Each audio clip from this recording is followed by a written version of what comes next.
Commander Cho Minho felt the anger burning in his chest like molten metal, as reports flooded in from human settlements across the galaxy. Every mining colony, every research station, every trading post had received the same shocking news. Earth had been erased from existence itself, but the human spirit remained unbroken. His communication officer, Lieutenant Park Sun-woo, handed him a data pad filled with responses from human communities scattered among the stars. The messages all carried the same tone of cold fury and determination. The aliens had awakened something they should have left sleeping. On the mining world of Kepler Station, Chief Engineer Kim Do-yeon gathered his workers in the main assembly hall. These men and women had spent years digging rare metals from hostile environments, developing strength and endurance that would shame most alien warriors. Their faces showed no fear, only rage at what had been done to their birth world. The trading post near Vega buzzed with activity as Merchant Captain Song Min-hyuk coordinated supply lines for what was coming. His ships had always carried more than trade goods in their cargo holds. Hidden compartments contained weapons, technology, and supplies that had been stockpiled for decades. Sergeant Oyuna stood before her Special Forces team on their asteroid base.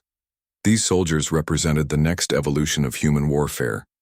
They had been born in artificial gravity, trained in zero-atmosphere environments, and taught to fight in conditions that would kill most aliens instantly.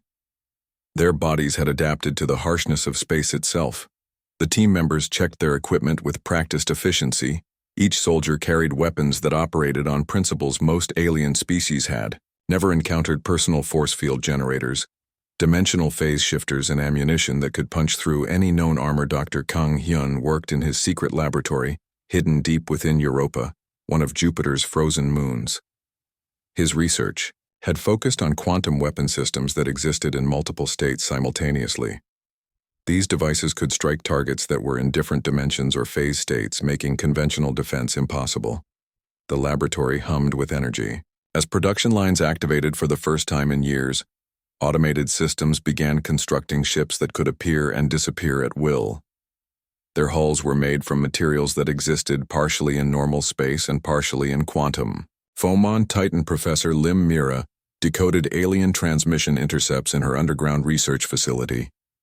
The aliens were celebrating what they believed was their greatest victory, but their communications revealed something important. They were terrified of humans spreading beyond their control.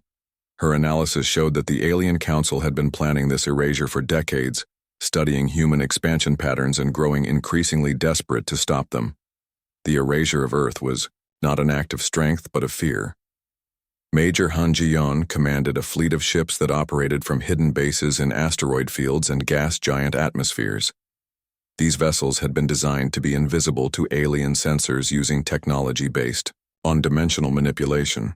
They could strike from angles that should not exist. The crews of these ships were volunteers who had left their families behind to serve in humanity's shadow fleet.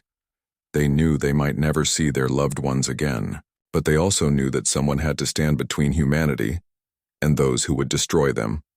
Captain Nam Dongwoo received his mission orders while orbiting a dead planet in an unexplored system. His team specialized in boarding actions using portable teleportation devices to appear inside enemy vessels. They could strike at the heart of alien command ships before the enemy knew they were under attack. The psychological impact of human fury spread faster than any physical weapon could. Travel news of Earth's erasure reached human settlements that had not been in contact with each other for decades. United by shared outrage, they began coordinating in ways that surprised even themselves. On distant colony worlds, human children who had never seen Earth felt a connection to the lost planet through stories and cultural memories. Their parents had raised them to understand that Earth was not just their species' birthplace, but a symbol of everything humans could achieve: intelligence. Officer Bae Jisoo intercepted alien military communications from her spy post near the Galactic core. The aliens were already showing signs of confusion and paranoia. Their commanders reported strange sensor readings, unexplained equipment failures, and the feeling of being watched. The Alien Council had expected human resistance to collapse with the loss of Earth. Instead, they were seeing increased coordination and activity among human settlements. Their victory was turning into something they Had not anticipated Fleet Commander Yang Xiuhan activated sleeper cells that had been embedded in alien society for generations. These human agents had lived entire lifetimes pretending to be loyal citizens of alien worlds. Now they began the delicate work of sabotage and intelligence gathering. The quantum communication network allowed instant coordination across impossible distances. Human settlements began sharing resources, technology, and intelligence in ways that created a shadow civilization. Within the galaxy, Corporal Shin Tai-hyung led infiltration teams that specialized in psychological warfare.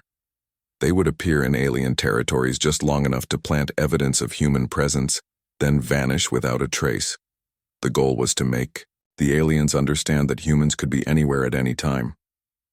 The manufacturing capacity of human settlements shifted overnight from civilian production to military applications. Hidden factories began producing equipment that had been designed. In secret for decades, humanity was revealing the true extent of their preparations.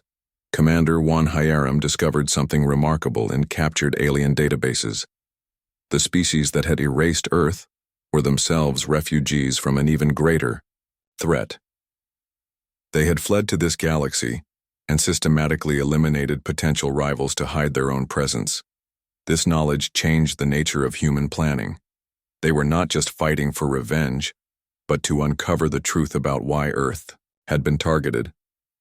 The real enemy might be something even more dangerous than the Alien Council.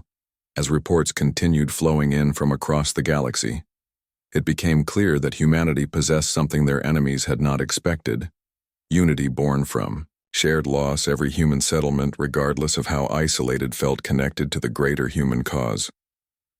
The awakening was complete. Humanity had transformed from a scattered collection of colonies into a coordinated force driven by purpose that transcended individual survival. They had become something that could not be easily stopped or contained. The aliens had made their move. Now it was time for humanity to make theirs. Captain Lee Hana pressed her face against the cold metal of the observation deck window. Her breath made small clouds on the glass as she stared into the emptiness of space where Earth should have been floating in all its blue and green glory. Instead, there was nothing but black void and the distant glow of dying stars. Her hands shook as she checked the navigation computer for the 5th time in 10 minutes. The coordinates were correct. The ship was exactly where Earth should be, but her home planet had vanished without a trace. The computer showed only empty space where billions of humans had lived, worked, and dreamed. Just yesterday, Lieutenant Kim So-man ran onto the bridge with a datapad clutched in her sweating hands. "Captain, the entire galactic database has been updated," she said breathlessly. "Every star chart, every navigation system, every record in the known universe now shows nothing where Earth used to be. It is like our planet never existed at all." Lee Hana felt her stomach drop into her boots. How was such a thing possible? A planet could not simply disappear from existence without leaving some trace behind. Even if Earth had been destroyed, there should be debris, asteroid fields, or radiation signatures. But the sensors showed nothing at all, as if the space had been scrubbed clean. The communication officer, Park Min-jae, looked up from his station with wide, frightened eyes.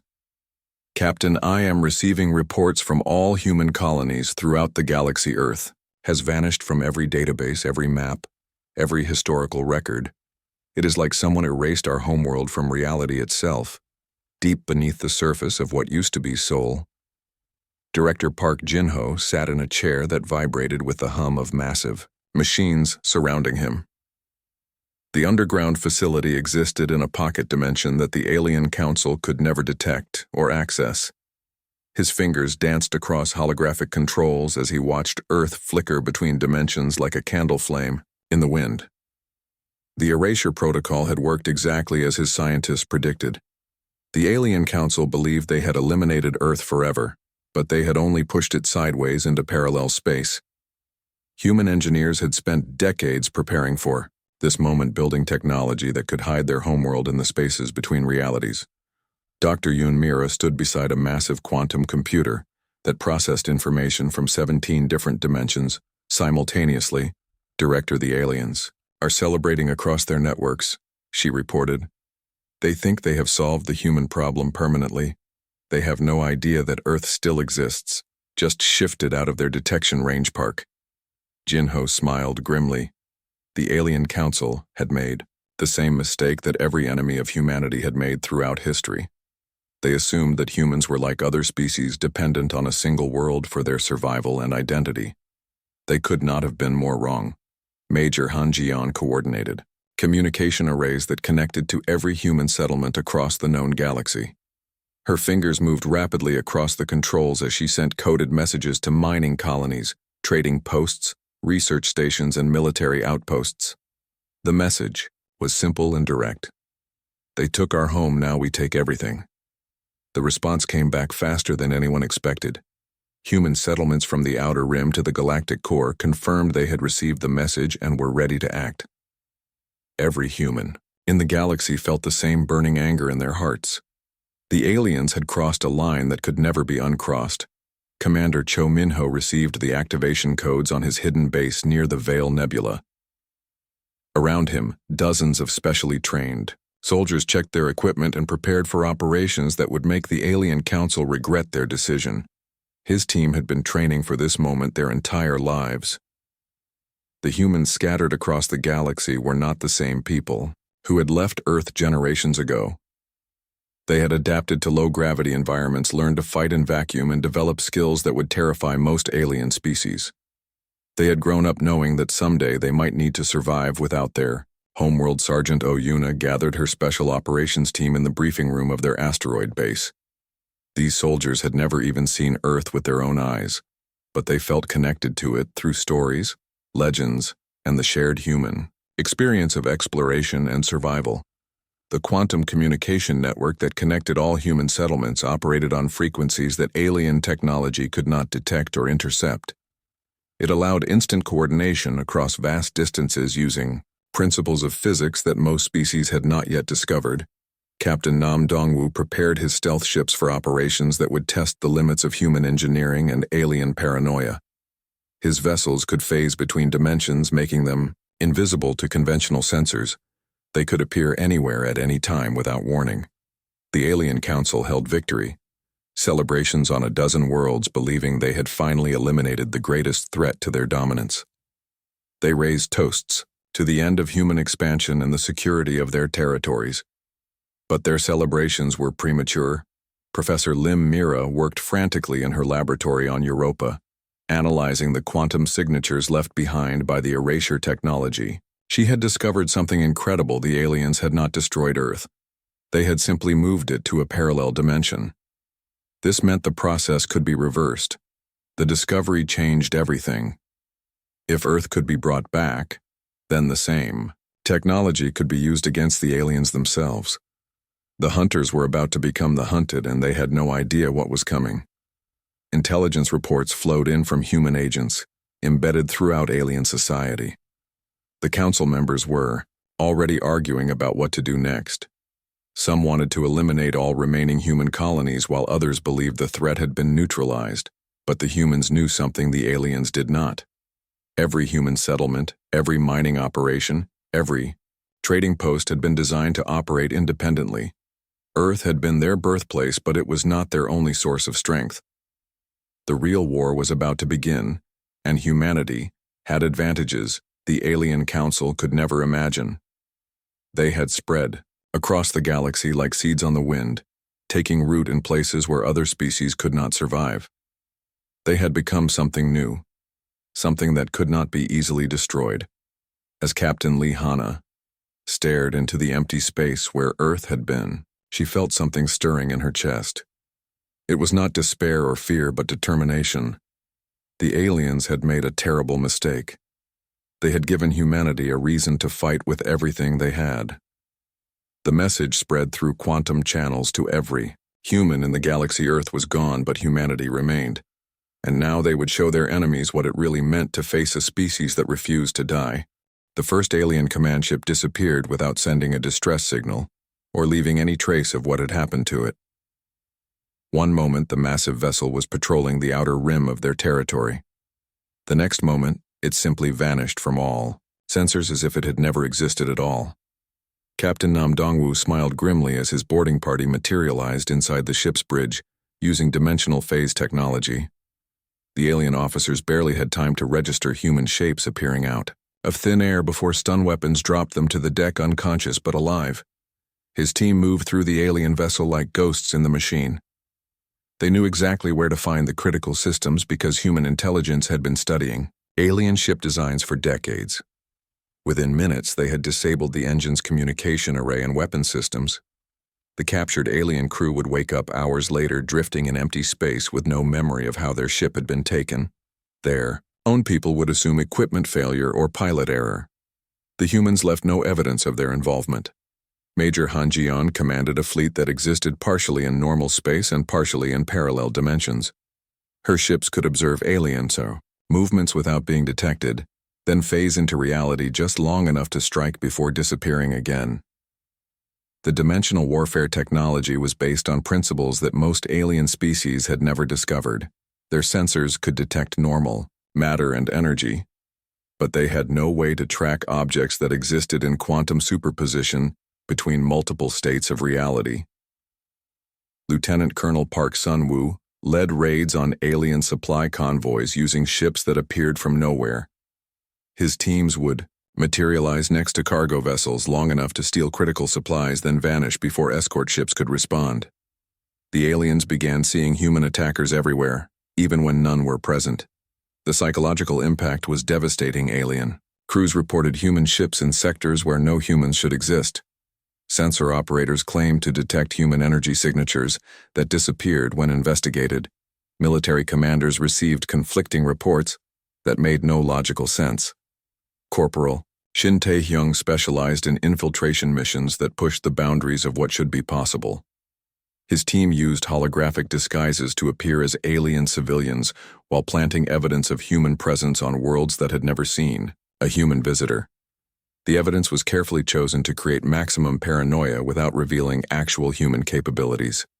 A human food wrapper left in an alien restaurant. Human writing scratched into the wall of a secure facility. Human technology. Components mixed with local supplies. Intelligence officer Bae Jisoo monitored alien communications from hidden listening posts scattered throughout their territory. The intercepts revealed growing confusion and fear among alien military leaders who could not explain what was happening to their forces. Some alien generals insisted that humans had been completely eliminated with the erasure of Earth. Others reported massive human fleets operating in their sectors.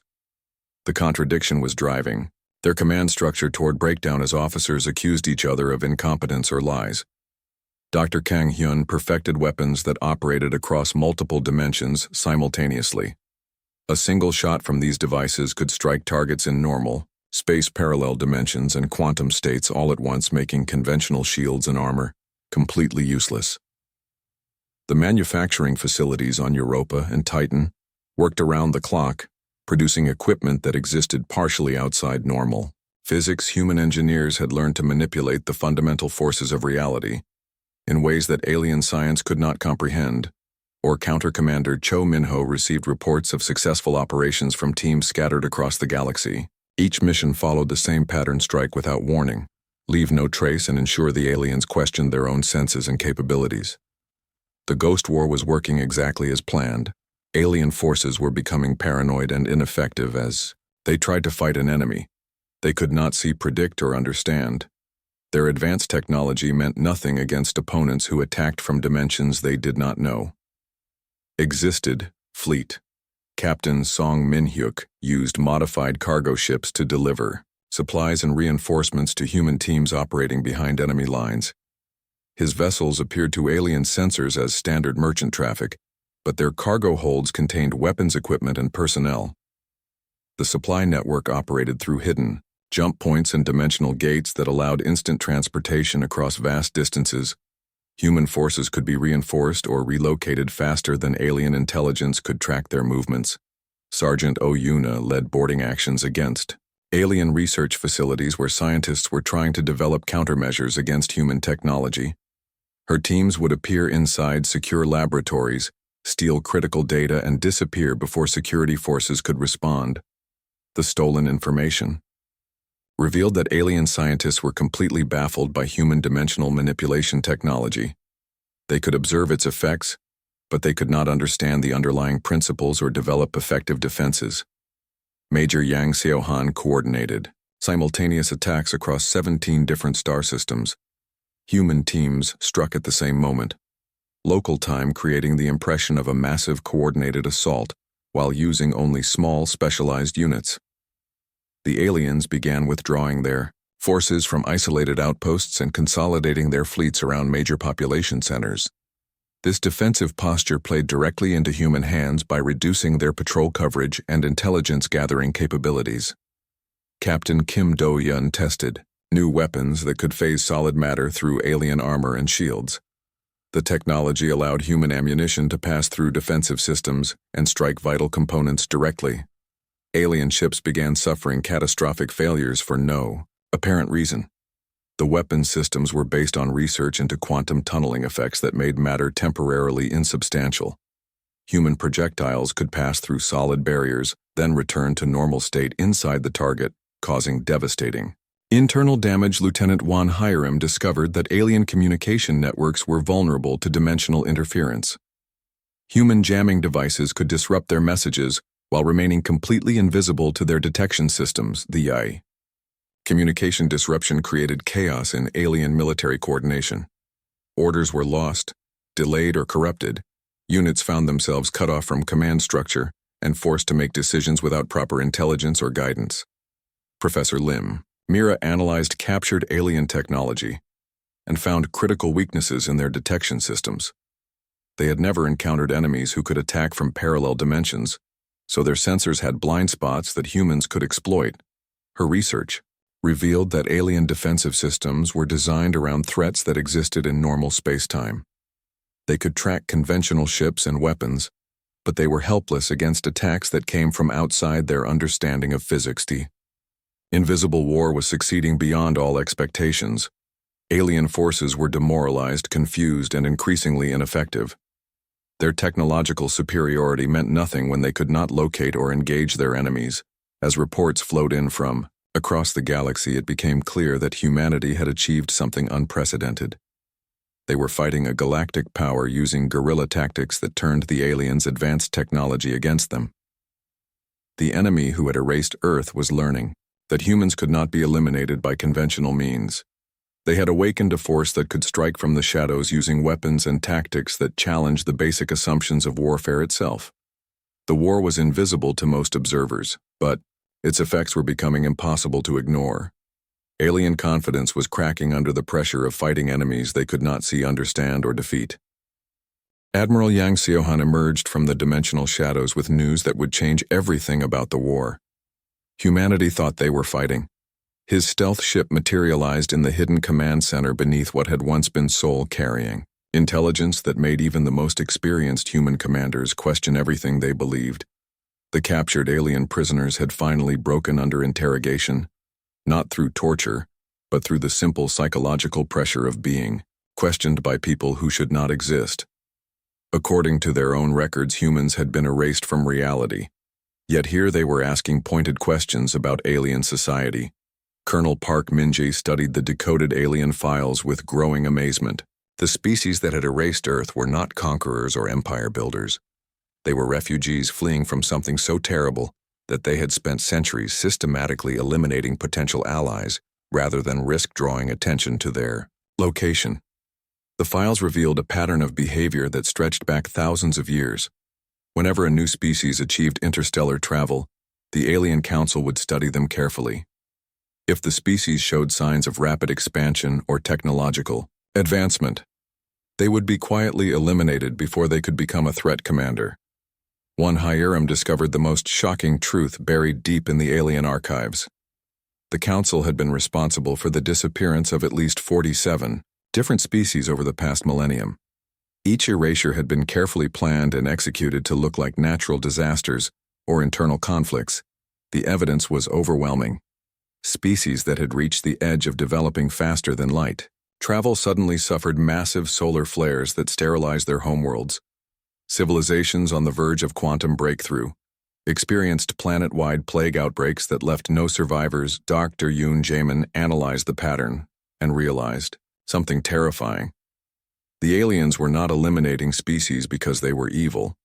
They were doing it because they were absolutely terrified of something that was hunting them across the galaxy. The quantum resonance signatures in the alien data banks told a story of desperate flight and systematic concealment. The Council had originated from a galaxy cluster that had been completely devoured by entities that consumed entire civilizations for purposes beyond human comprehension. Major Kim Soman decoded transmissions that revealed the full scope of the aliens' fear. They called their original enemy the Void, touched beings that existed partially outside normal spacetime and fed on the life force of entire worlds. Their technology was so advanced it seemed like magic. The revelation explained everything about the Council's behavior. They had fled to this galaxy and established themselves as its dominant power, not through conquest but through systematic elimination of anyone who might draw the attention of their pursuers. Captain Nam Dongwu interrogated alien prisoners who spoke of nightmares that haunted their species for generations, stories of worlds that died screaming as reality itself was consumed by things that should not exist. The erasure of other species was their desperate attempt to remain hidden. Lieutenant Shin Tai-hyung discovered something even more disturbing in the alien cultural archives. They had been fleeing the void touched for over 10,000 years, constantly moving from galaxy to galaxy and leaving behind trails of extinct civilizations. The aliens had developed their erasure technology, not as a weapon of conquest but as a tool of survival. They could remove entire species from existence, including all records and memories of them. This was how they had hidden their own trail from their pursuers. Intelligence Officer Bei Jisu found references to previous attempts at alliance and cooperation. The aliens had once tried to work with other species to fight the void touched, but every alliance had ended in catastrophic failure that brought the hunters closer to finding them. Professor Lim Mira studied the dimensional physics involved in the alien erasure technology and made a breakthrough that changed everything. The same process that could remove species from existence could also bring them back if the quantum signatures were properly reversed. Her research revealed that the erased species had not been destroyed. They had been shifted into parallel dimensions where they continued to exist, completely unaware that their original reality had forgotten them. The technology was reversible if someone understood the underlying principles, Commander Cho Minho realized. The strategic implications immediately. If humanity could reverse the erasure process, they could restore dozens of previously eliminated species and create an alliance powerful enough to face whatever was hunting the alien council. The captured alien databases contained detailed information about each species that had been erased, including their technological capabilities, cultural characteristics, and dimensional coordinates. Humanity had stumbled upon the location of an entire lost civilization fleet. Captain Song Minhyuk calculated the resources required for a mass restoration operation. It would take every human ship, every dimensional manipulation device, and every quantum computer humanity possessed. But it was theoretically possible. Dr. Kang Hyun began designing systems that could reverse engineer the alien erasure technology. His teams on Europa and Titan started construction of massive dimensional manipulation arrays that could pull entire worlds back into normal spacetime.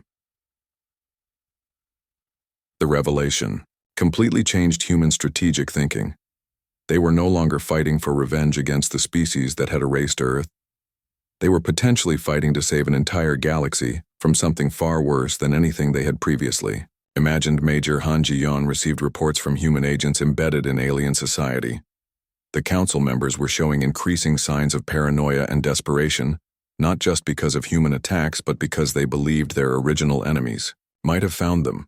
The psychological profiles of alien leaders revealed beings driven to the edge of madness by centuries of running and hiding.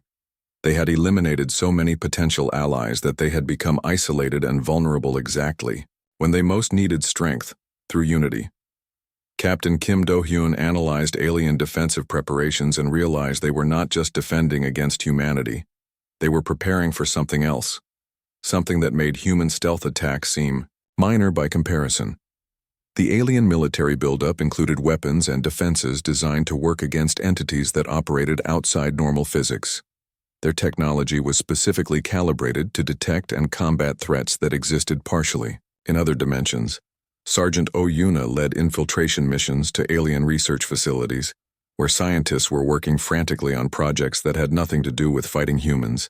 They were developing early warning systems designed to detect the approach of the void touched. The research data revealed the true nature of the threat humanity was facing. The void touched were not simply another hostile alien species. They were something that challenged the basic assumptions about what life could become when it evolved beyond physical existence. As the full scope of the revelation became clear, human commanders realized they faced a choice. They could continue their campaign of revenge against the alien council, or they could attempt something unprecedented in galactic history, the restoration of extinct civilizations to face a common enemy. The war had become something far larger and more complex than anyone had imagined. Humanity had the power to bring back species that had been lost for centuries and create an alliance that might be the galaxy's only hope for survival. The question now was whether the desire for revenge against the aliens who had erased Earth was more important than the chance to save everyone from something infinitely worse. Engineering Chief Kim Do-hyun watched the massive dimensional manipulation arrays power up around what had once been the empty space where Earth existed. The quantum field generators hummed with energy that could tear holes in reality itself as they prepared to reverse the greatest act of erasure in galactic history. The restoration of Earth required every piece of human technology working in perfect coordination. Ships throughout the solar system aligned their dimensional projectors while hidden bases activated quantum anchor points. The operation was so complex that a single miscalculation could destroy everything they were trying to save. Director Park Jin-ho monitored the process from his underground command center as reality began to bend around the restoration point. The space where Earth had been started to shimmer and warp as parallel dimensions began to merge back into normal space-time. The first sign of success came when sensors detected familiar quantum signatures in the empty void. Then atmospheric readings began to register, followed by gravitational fluctuations that indicated the presence of a massive planetary body, slowly phasing back into existence. But the Earth that emerged from the dimensional void was not the same world the aliens had erased. It flickered between multiple states of existence simultaneously visible in normal space, but also present in parallel dimensions. The restoration process had transformed it into something unprecedented. General Lee Myung-ho launched the coordinated counteroffensive while Earth was still materializing. Human forces struck alien strongholds across 7 different dimensions at once, using the same erasure technology the aliens had developed but turned against. Its creators, Major Han Ji-yeon, led stealth fleets that appeared inside alien defensive perimeters, using dimensional gates that bypassed their sensor networks. Her ships materialized within the alien formations and began systematic destruction of command vessels before the enemy could mount any organized response. The irony was perfect in its completeness. The aliens had developed technology to erase their enemies from existence, and now found that same technology being used to erase them. The dimensional manipulation devices they had created became the instruments of their own destruction. Captain Nam Dong-woo commanded boarding actions that defied every principle of conventional warfare. His teams used portable erasure devices to phase directly through alien hull armor appearing inside critical ship sections without triggering any security systems. The alien crews found themselves facing enemies who could walk through solid matter at will. Human boarding parties moved through, their ships like ghosts selectively erasing defensive systems while leaving life support intact. They captured vessels without damaging them. Commander Cho Min-ho coordinated attacks from multiple dimensional angles simultaneously. His forces struck the same targets from normal space parallel dimensions and quantum probability states. The aliens could not defend against enemies attacking from directions that should not exist. The most devastating assault came from an unexpected source. Commander Jong Arum led formations of converted civilian ships filled with human volunteers who had no military training but possessed something far more powerful, unshakable determination. These civilian volunteers flew their converted cargo haulers and passenger transports directly into alien territory without weapons or shields. They simply existed in spaces the aliens considered secure, proving that humans could not be contained or controlled. The psychological impact was enormous. Alien military, commanders who had spent their careers fighting sophisticated enemies, found themselves facing ordinary humans in civilian spacecraft who refused to be intimidated or deterred by overwhelming military superiority. Fleet Captain Song Min-hyuk began the most ambitious operation in human history, the systematic restoration of every species the Alien Council had erased over the past millennium. Using modified alien technology, human teams pulled entire civilizations back into existence. The first successful restoration brought back the Kepler-7 civilization, a species of aquatic beings who had been erased just 50 years earlier. Their homeworld materialized in normal space, complete with cities, population, and technology exactly as it had been before erasure. The restored beings emerged from their dimensional exile with complete memories of their civilization and immediate understanding of what had happened to them. They joined the human cause not from gratitude, but from shared recognition of the Alien Council's true nature. Captain Kim So-man led the technical teams that restored the Vegan crystal builders, a species that had achieved remarkable architectural and engineering feats before their erasure. Their crystalline cities had continued growing in parallel dimensions, creating structures of impossible beauty and complexity. Each restored species brought unique capabilities and perspectives to the growing alliance. The aquatic Kepler beings provided advanced underwater technologies, while the crystal builders contributed architectural knowledge that could create structures spanning multiple dimensions.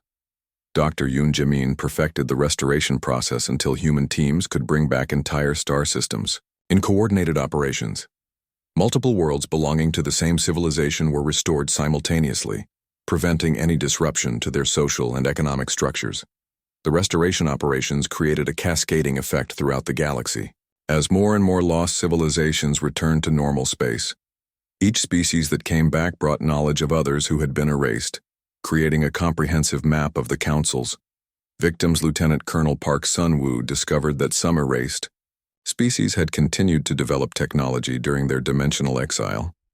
The Shadow Weavers had become masters of interdimensional travel, while the Time-Touched had learned to manipulate temporal flow. Major Yang Seo-han coordinated the integration of restored species into the Anti-Council Alliance. Each civilization brought different strengths and perspectives, but they all shared the common experience of having been eliminated for the crime of existing. The Alien Council found themselves facing not just humanity but an entire confederation of species they thought they had permanently eliminated.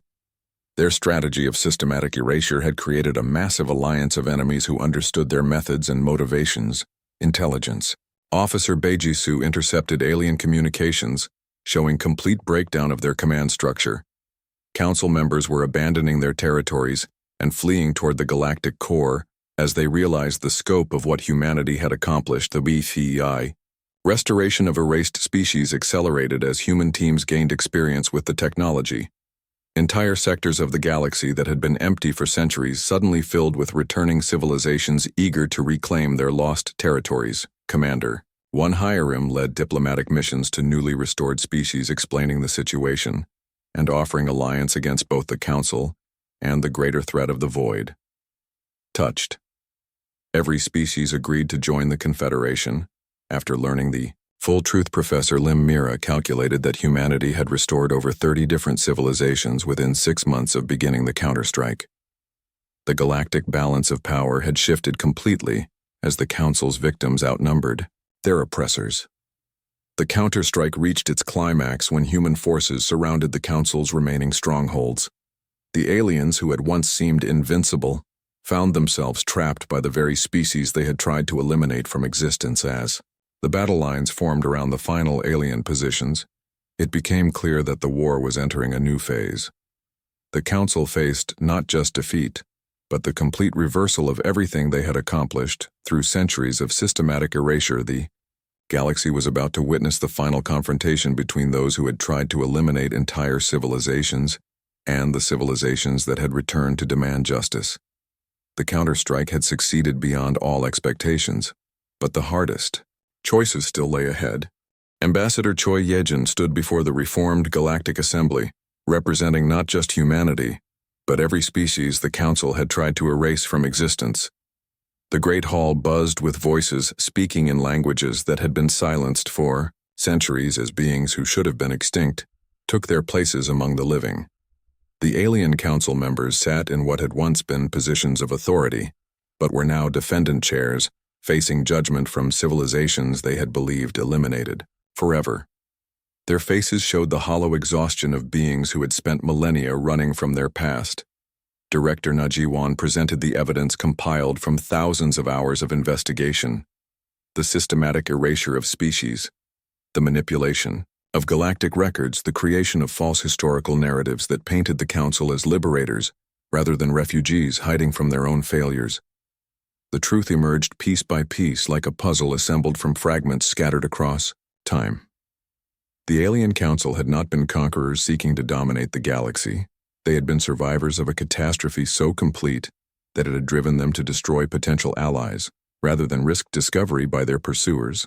Captain Lihana read testimony from the restored species, each one describing the moment their civilization had been erased and the strange, timeless existence they had endured in parallel dimensions. Some had experienced the erasure as an instant, while others had lived entire lifetimes in dimensional exile. The Kepler-7 representatives spoke of watching their homeworld flicker between existence and nothingness, while their people continued their daily lives, unaware that they had been removed from the primary timeline. The Crystal Builders described architectural projects that had grown across multiple dimensional planes. Commander Ryu Seungmin presented the strategic analysis that had changed everything about human planning. The alien council's original homeworld had been consumed by entities called the void-touched beings that existed partially outside normal spacetime and fed on the life essence of entire civilizations. The revelation had transformed the nature of justice itself. The council members were not evil conquerors but traumatized refugees who had made terrible choices out of desperate fear. They had eliminated other species not from malice, but from the misguided belief that isolation would keep them safe. Fleet Admiral Song Minyuk described the moment when human leaders faced their most difficult decision. They could have continued their campaign of revenge, destroying the council and claiming victory. But the larger threat of the void touched demanded a different response. The proposal that emerged from human command challenged every assumption about justice and forgiveness. The council would face consequences for their actions, but those consequences would take the form of restoration rather than destruction. They would help rebuild every civilization they had erased. Dr. Yoon Jae-min explained the technical requirements for the proposed solution. The Council's advanced erasure technology combined with human dimensional manipulation capabilities could create a galactic defense network capable of detecting and responding to void-touched incursions the restored species face.